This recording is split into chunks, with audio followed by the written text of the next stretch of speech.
Welcome everybody, and welcome to Masters of Real Estate. My name is Mathew Owens, and I'm here to talk to you guys a little bit about how to vet the right operator to work with when you're investing. I do a lot of different investing with different operators, different markets, and different asset classes around the country, and it's extremely important to vet that operator and make sure you know you are working with the right team that can perform on the investment that you're getting presented, right? To make sure that they are the right fit, that they have your best interests in mind, and that they've looked at all of the risks of that investment, understand them, how to mitigate them, and understand how they think about the general economic climate and what's going on with the actual investment and that particular deal, right? So making sure that you have that right team member in place and that right operator is key to your long-term investment success, especially when you are investing with different operators. And so one of the biggest things I look at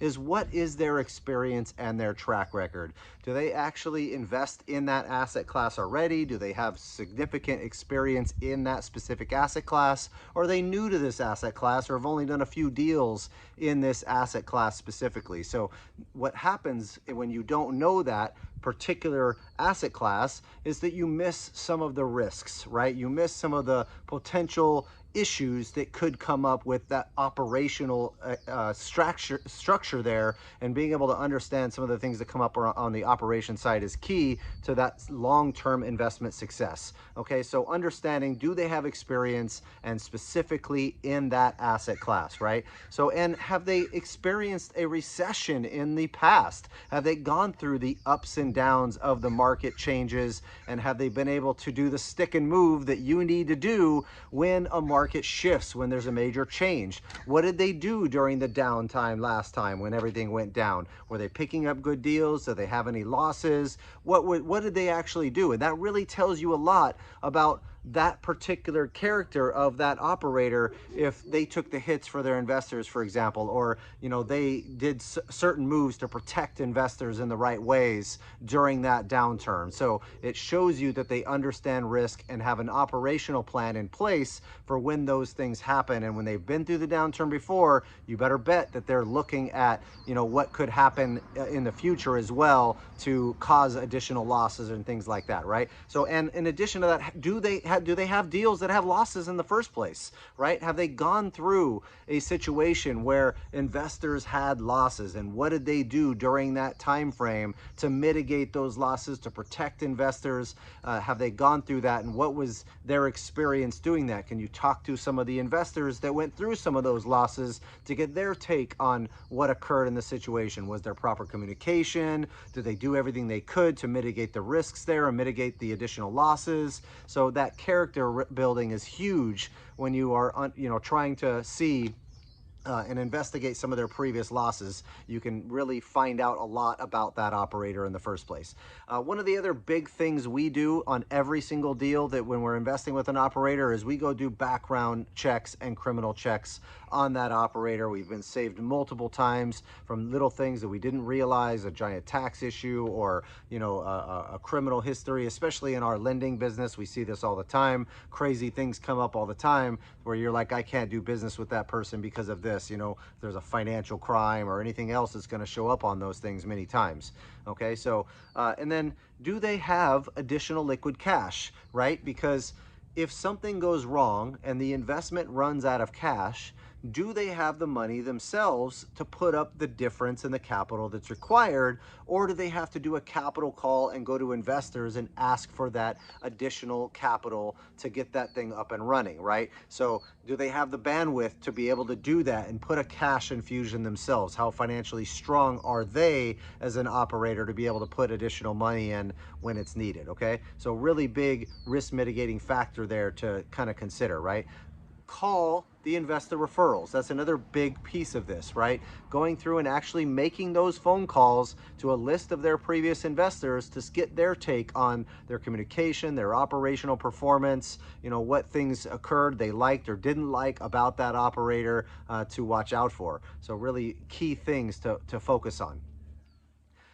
One big issue that can come up that is hard to pinpoint is the bandwidth of that operator in the first place, right? So many times they're doing great. Maybe they bought a bunch of multifamilies, they're up and running and operating them, and then they go take on a couple of big giant projects or multiple projects at a time, and then they run out of bandwidth. They really start having problems focusing on multiple things at the same time or multiple projects that require their attention, and they start to fail because they're doing too much, right? They're actually taking on too many projects at the same time, or they haven't been able to build their team fast enough to implement the right operational structure for those deals. So understanding, what is their current bandwidth? How many deals have they closed in the last few months? What are their plans into the future? How do they plan on expanding that team? And what are their implementation strategies from an operational standpoint and from a team standpoint to be successful when they are scaling up and growing as a company? So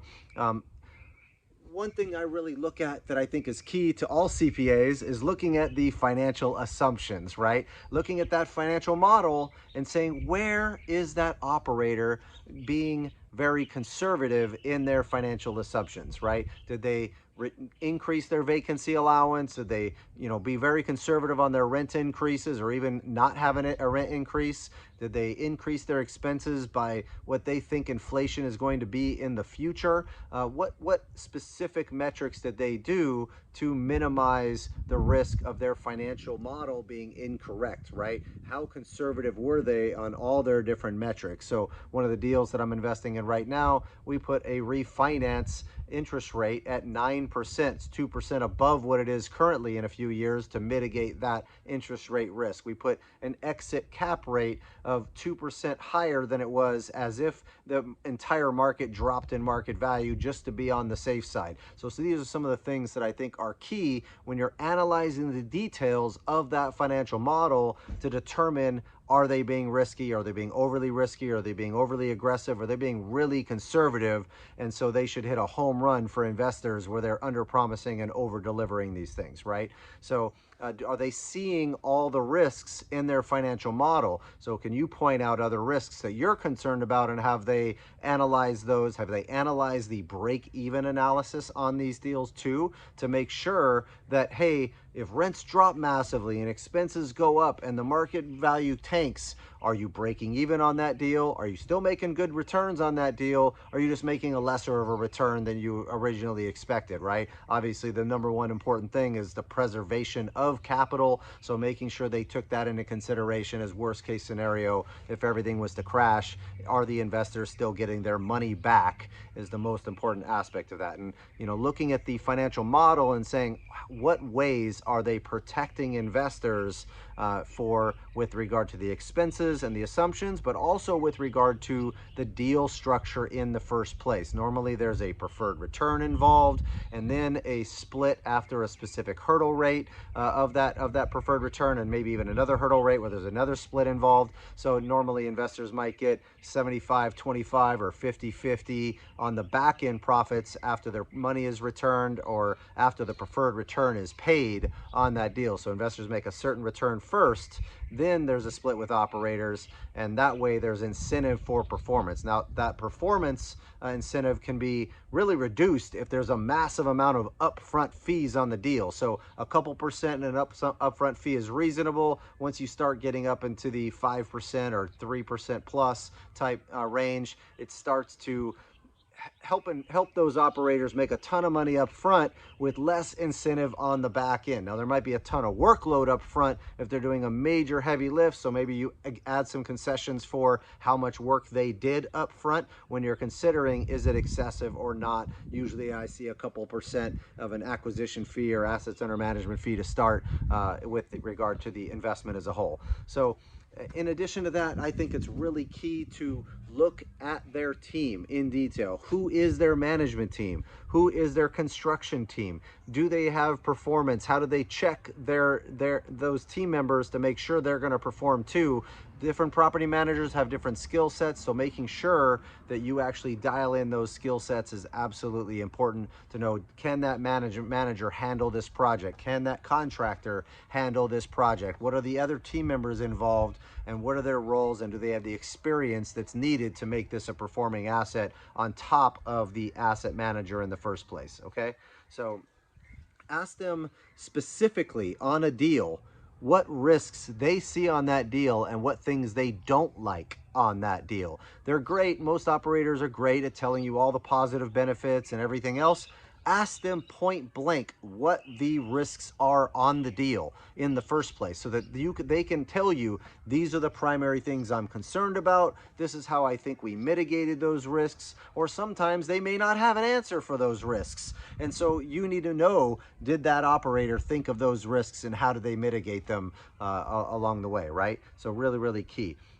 Talk about the processes and procedures that those operators have in place for managing the asset, for managing the property manager, for managing the contractors, what risk mitigation things that they put in place with regard to their processes and procedures that's going to help them to be able to be successful at the operations of this particular deal in the first place, okay? So, and one final thing that I think is really, really important is understanding, are they a full general partner, or are they a co-general partner, meaning they're participating in the capital raise as well as other aspects of it, maybe in a fund-to-fund structure? Are they the direct operators, or are they a sub-operator of that deal, doing just specific aspects of the deal and adding value in that way? Are they the ones responsible specifically for the management and operations of that deal? So that tells you if they're directly involved or not. Really important to understand. Anytime I raise capital, I'm making sure that I am fully involved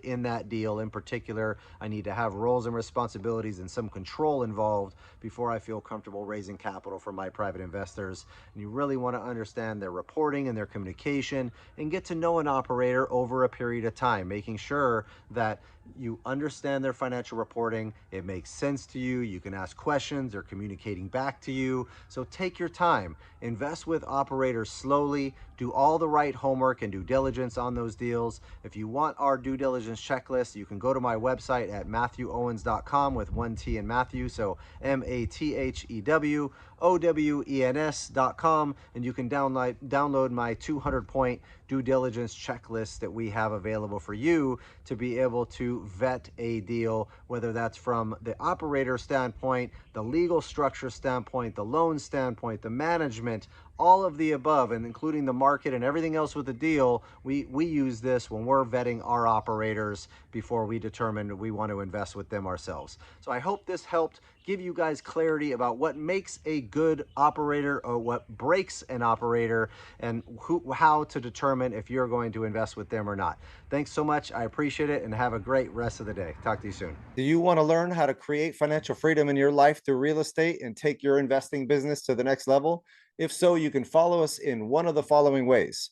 First, you can take one of our free webinars on how to analyze property, how to raise capital for real estate, and how to market and find deals. Three of the key pillars to becoming a successful real estate investor. Number two, you can join us on our mailing list where you'll get tips and tricks on real estate investing directly to your inbox. And number three, you can take our 6-month real estate course that teaches you every aspect of real estate investing you can think of, and more importantly, create financial freedom in your life through real estate investing strategies that I teach. If you want a master's in real estate in 6 months, this course is for you. We're going to go over how to raise money, promissory notes, syndications, fixing and flipping, buy and hold investing, tax and legal structures, self-directed retirement accounts, financial education, how to run a business, how to market and find your deals, and most importantly, how to create that financial freedom in your life so that you can stop trading your time for money and create passive real estate cash flow that you can live off of. If you're interested, go ahead and click on one of the links below, and I look forward to seeing you guys on the other side.